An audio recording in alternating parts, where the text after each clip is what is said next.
बीजीय व्यंजकों के मान ज्ञात करना। अब हम इनके मान ज्ञात करेंगे। ये किस लिए ज़रूरी है?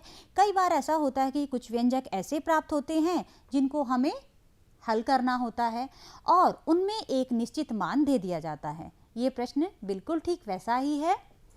तो देखिए यहाँ पर दो व्यंजक दिए गए हैं। एक है 5a² + 4a - 2 और दूसरा है a की घात 3 + 4a² + 3a - 7। यहाँ पर हम कह रहे हैं कि हमें इन दोनों के मान ज्ञात करने हैं, लेकिन कैसे करने हैं? a की जगह क्या रखना है? -2, अर्थात यहाँ पर a का मान कितना है? -2। तो चलिए एक एक करके इसको हल करते हैं। देखिए पहले हम पहले वाला व्यंजक ले लेते हैं। तो हमने लिखा 5a² + 4a - 2 ये, और इसमें हम a की जगह क्या रख देंगे? -2। शुरू करते हैं। तो देखिए 5 a की जगह हमने लिखा -2 की घात 2 + 4 a की जगह -2 और फिर -2। अगर हम इसको आगे हल करते हैं तो हमें क्या मिलता है? देखिए 2 दूनी 4, पंजे 20 हमें यहाँ पर मिलेगा, 4 दूनी 8 हमें यहाँ पर मिलेगा और -2 ये हमें यहाँ पर मिल जाएगा। और जैसे ही हम इस सारे को पूरे को हल करेंगे, देखिए 20 - 10 तो ये क्या मिलेगा हमें? ये हमें 10 प्राप्त होगा। ठीक है। अब इसके बाद दूसरा व्यंजक ले लेते हैं। तो दूसरा व्यंजक क्या है? a की घात 3 + 4a² + 3a - 7। इसमें भी हमें क्या करना है? a की जगह क्या लिखना है? -2 लिखना है। ठीक है। तो अब हम आगे बढ़ते हैं। तो देखिए जहाँ जहाँ पर a है वहाँ वहाँ पर हम क्या लिख देंगे? -2 लिख देंगे। तो अब हम लिखते हैं, तो -2 की घात 3 + 4 - 2 की घात 2, देखिए, और +3 - 2। जहाँ जहाँ पर a था वहाँ वहाँ पर हमने -2 लिख दिया। अब इसके बाद आगे इसको अगर हम हल करें तो 2 की घात 3, 2 दूनी 4 दूनी 8, तो ये हमें क्या मिलेगा?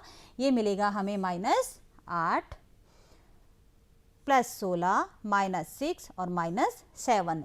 इसको हल करने के बाद अब आगे जब हम इस पूरे को हल करते हैं, -8 + जो है 16 - 6 और -7, तो हमें क्या मिलता है? हमें मिलता है 16 - 21 और बाद में क्या मिला? -5। तो इस तरीके से हमने इस बीजीय व्यंजक के मान को ज्ञात किया। और कैसे ज्ञात किया? दिए हुए मान के सहायता से। a की जगह हमने क्या लिखा था यहाँ पर? -2। तो इसी तरीके से हम हर व्यंजक का मान ज्ञात कर सकते हैं। आइए अब और आगे बढ़ते हैं और इस प्रश्न को भी हल करते हैं। देखिए जब हम गणित में सूत्रों का प्रयोग करते हैं, कोई भी फॉर्मूला हो, चाहे हमें क्षेत्रफल निकालना हो, चाहे हमें कुछ भी निकालना हो XYZ, तो हम क्या करते हैं? व्यंजकों के मान ज्ञात करने की आवश्यकता पड़ती है, तभी तो हम उसको अप्लाई कर पाएंगे। कोई भी फॉर्मूला हो, जैसे L सेंटीमीटर, यदि मैं मान लूँ कि L सेंटीमीटर भुजा वाला कोई वर्ग है और उसका क्षेत्रफल मुझे ज्ञात करना है, तो वो क्या होगा? L² वर्ग सेंटीमीटर होगा। अब अगर वो ज्ञात करना है और मैं चाहूँ कि मैं उसका क्षेत्रफल बता पाऊँ, तो मैं कब बता पाऊँगी? जब मुझे पता चलेगा कि L का मान कितना है। भाई किसी एक भुजा का तो पता चले, तभी हम उसको आगे कर पाएंगे। तो देखिए आपके सामने एक पिक्चर बनी है, ठीक है, और इसमें एक भुजा है जिसका मान कितना है? 2x + y सेंटीमीटर, और दूसरी है उसका मान है 3x - y सेंटीमीटर। तो ये कह रहे हैं कि यदि x = 4 तथा y = 3 हो, x = 4 और y = 3 हो, तो ये जो चित्र आपके सामने है, इसमें आयत की भुजा कितनी होगी? तो अब हम क्या करेंगे?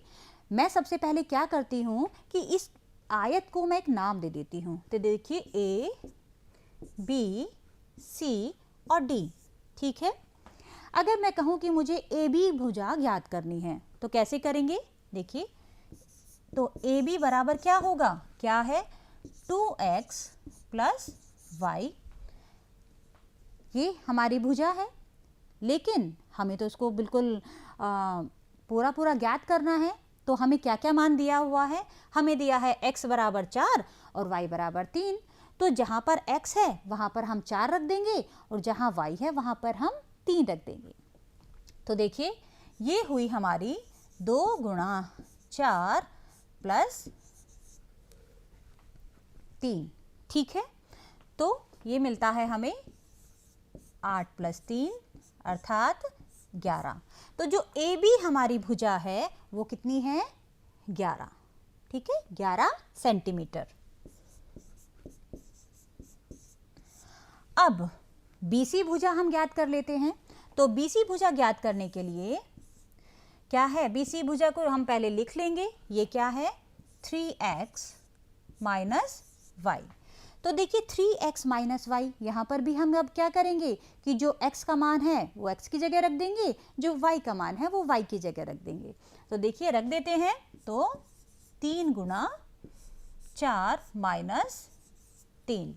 भाई x का मान कितना था? 4 और y का मान कितना था? 3। ये हमने रख दिया। तो चलिए इसको हल करते हैं। तो 4 तिया 12 माइनस 3, तो कितना बचता है? 9 बचता है। तो ये हमारी भुजा कितनी हुई? 9 सेंटीमीटर।